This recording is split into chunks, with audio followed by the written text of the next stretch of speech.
Alright, so this is going to be another movie review. This one's called Crisis 1946. This is going to be Ingmar Bergman's directorial debut as well. He did the screenplay.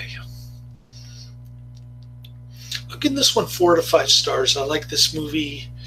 I couldn't really understand a lot of the dialogue, and the ending was like an emotional roller coaster going from extreme depression to sort of ambiguous, I don't know what's happening to this character's kind of feeling.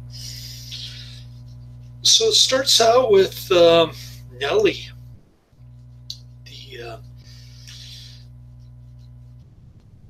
the blondie. I guess she's in her late teens, early 20s. Her mom deserted her when she was a baby, I guess. And she's living with some music teacher. And this older dude named Olaf and some other lady who's living with the music teacher. I'm not sure what their relationship was. Another plot hole there. And her mom comes back to snatch her. She takes her back to Stockholm to work in her beauty parlor. She's living with her half-brother's son, whose name is Jack. He's kind of like a Swedish type of Marlon Brando or Swedish type of James Dean character. I guess Ingmar Bergman was ahead of his time in that respect. He's got a late 40s beatnik in his movie. I don't know if that's a good thing, but Jack crashes a party that Olaf and Nellie are attending. There's a big scandal in town because it's a rather small, kind of backward, conservative type town, if you will. And wow, getting all this stuff on my phone. Anyways, Olaf and Jack get into a fist fight because Olaf is jealous. Jenny hates Olaf, so she takes off with her mom to Stockholm to go to this beauty parlor. And unbeknownst to her, until Jack suddenly appears out of nowhere on the train to announce that he's living with her mom, which she wasn't aware of up until that point. So she's kind of shocked. And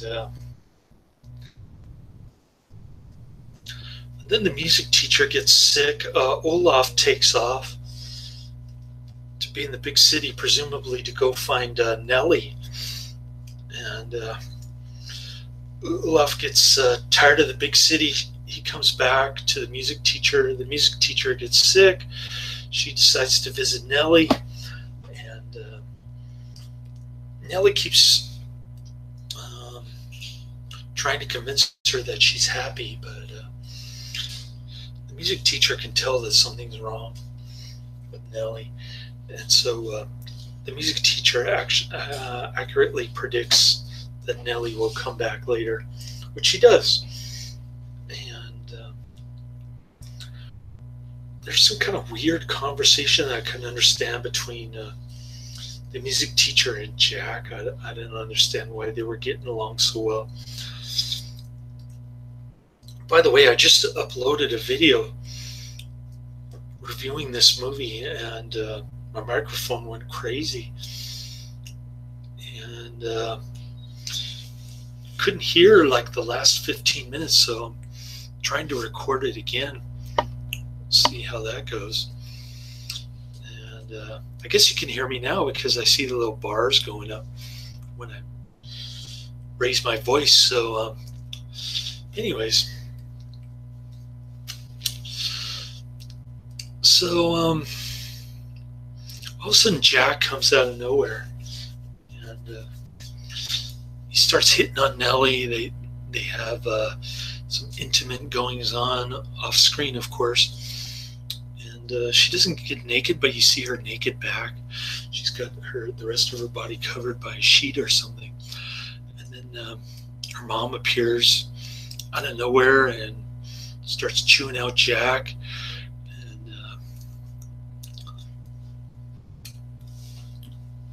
And Nellie's shocked that her mom was having a relationship with Jack. Jack had a relationship with all these other women based on false pretense, using the same corny lines to pick up on different women. And a couple of social taboos that I guess aren't any big deal in Sweden by this time. But first of all, Olaf was googly-eyed when Nellie was a little girl, and he was just waiting for her to grow up. That was kind of odd. And then the half incestuous relationship that Jack is having with her dad's half sister and her dad's half sister's daughter. Pretty interesting stuff. And then Nellie goes back to the music teacher, and the rest of the movie is just kind of, okay, I want to know what happened to Jack. I want to know what happened to Olaf. I want to know what happened to the music teacher. I can sort of guess that Nellie's mom is living by herself the whole time. Maybe Nellie went to go visit her afterwards, maybe not. Guess we'll never find out, because they didn't really make sequels back in the late 40s. Unless it was like a serial, like a Batman serial or Flash Gordon or something like that. But anyways, pretty cool flick. I was a little disappointed by the ending and some of the dialogue, but I don't know if that was the English subtitles or what. It just didn't make sense, that whole fondness that Jack had of the music teacher lady. It was like acting like a substitute mother for Nellie for most of her life. And I don't know, I thought some of the reviews got kind of mixed reviews on Netflix, like it was a Swedish soap opera kind of drama thing, but had elements of noir, and it was dark and depressing to me, at least. So it had that going for it. And I probably thought it was better than most reviewers. I thought it was pretty darn good, considering that it was Ingmar Bergman's first shot at directing. Some of his older stuff is awful, so I thought this was relatively good compared to his other stuff. And like I said, his earlier stuff is much better than some of his later stuff.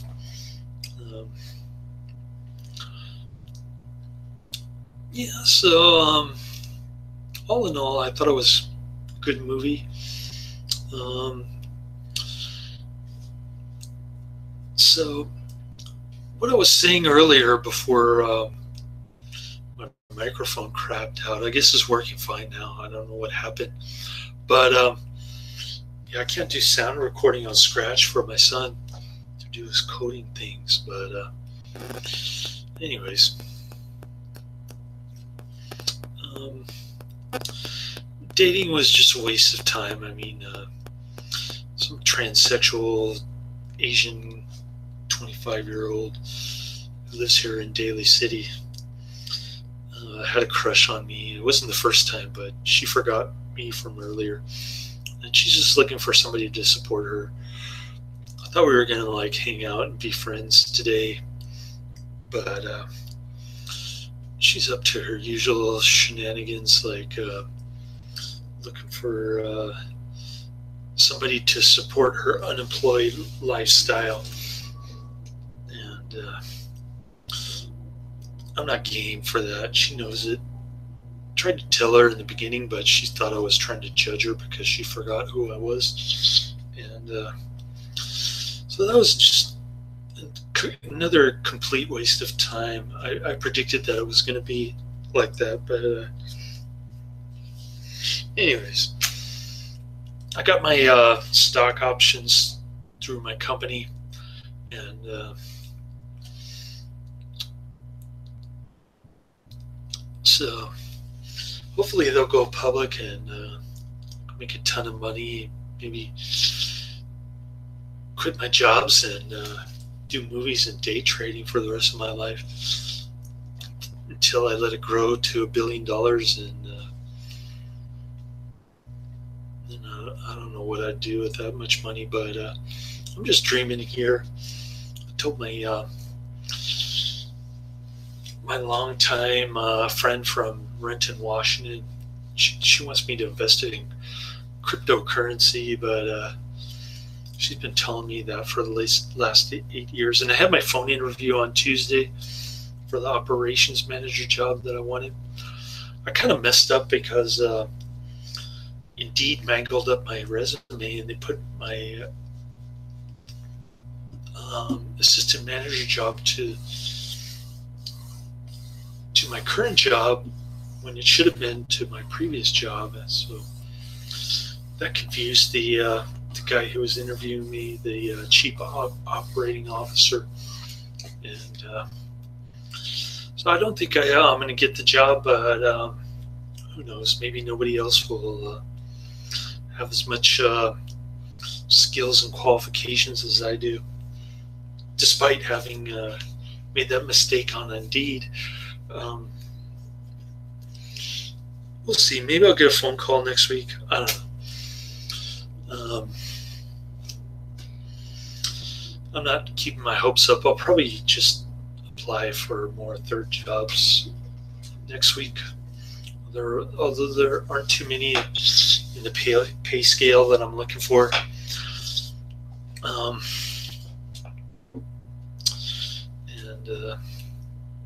eventually one will come along. I'm surprised that it's taking me so long to find their job. But anyways, let's see. What else? Oh, right now I'm watching another Ingmar Bergman flick that's pretty good. Port of Call, 1948. I'm starting to like a lot of this early Ingmar Bergman stuff. I don't know. It's good. It's in glorious black and white, and a lot of it's really depressing, and I cut right up my alley. This is kind of Ingmar Bergman stuff that I really enjoy watching. So I'm glad I did the art house section of my queue, because I finally got to the good part after watching a lot of Buñuel nonsense. So that's the end of my review, I guess. I'm not going to post anything in the description box other than the actor's name, Stig Olin, was also in the movie that I just watched, where he was telling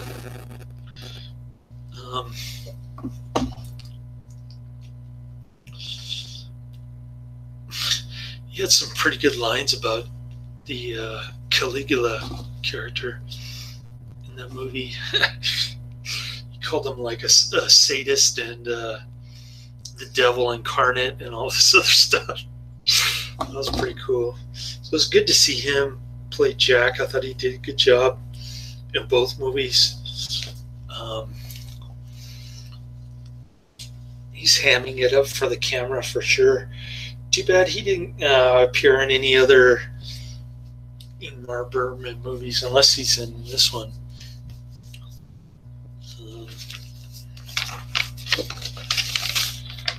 Thirst. I don't know. I don't see his name in here. So let's see. Port of Call is another good one. So I'm enjoying that one so far.